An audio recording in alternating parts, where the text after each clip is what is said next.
पृथ्वीराज अपनी तरह समझ रहा था मेरे गरीब नवाज को। कहा कि आखिर दिल ही तो है उसका, उसके सीने के अंदर, उसके सीने में दिल ही तो रहता है, कोई पत्थर तो नहीं रहता। तो उसने कहा लड़कियों को भेजो, अजमेर की खूबसूरत लड़कियों को भेजो। वो अना सागर के किनारे इबादत में मसरूफ रहता है।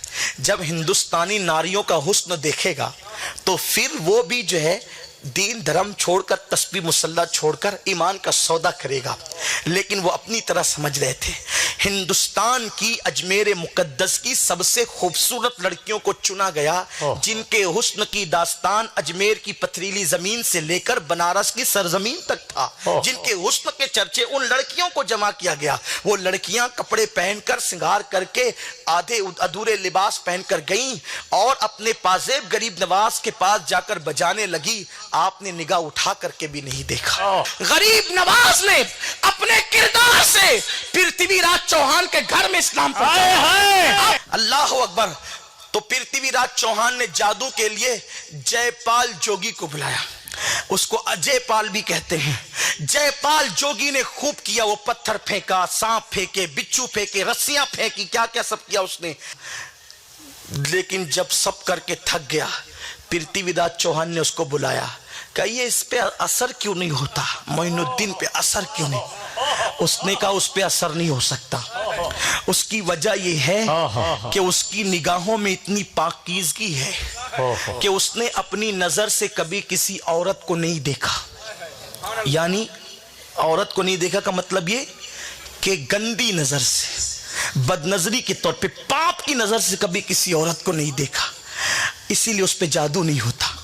अगर उसकी नजरों को तू गंदी कर दे तो मैं गारंटी लेता हूं या तो वो मरेगा या तो वो पागल हो जाएगा, असर हो जाएगा जादू का।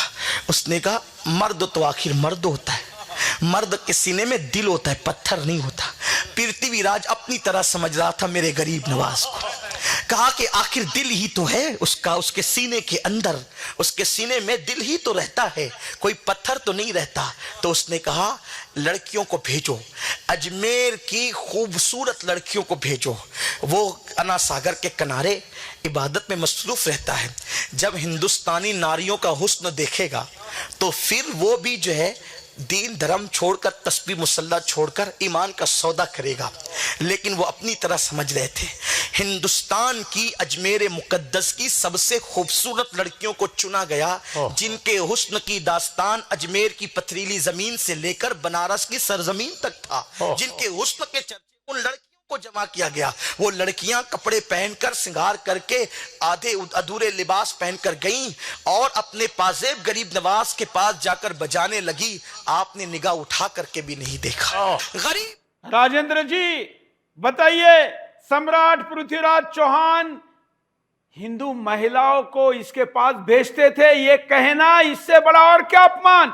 बेटी का नाम लिया, मां का नाम लिया, पत्नी का लिया, अब हिंदू लड़कियों को भेजने की बात की जा रही है। जिस सम्राट ने अपने तलवार के बल पर वसुंधरा के बड़े हिस्से पर राज किया, उसको लड़कियां भेजने और कह रहा है कि अपने जैसे समझ लिया। मतलब पृथ्वीराज चौहान के चरित्र का भी हनन यहां पर किया जा रहा है। ख्वाजा का चरित्र बड़ा दिखाने के लिए राजस्थानी क्या कह रहे हैं?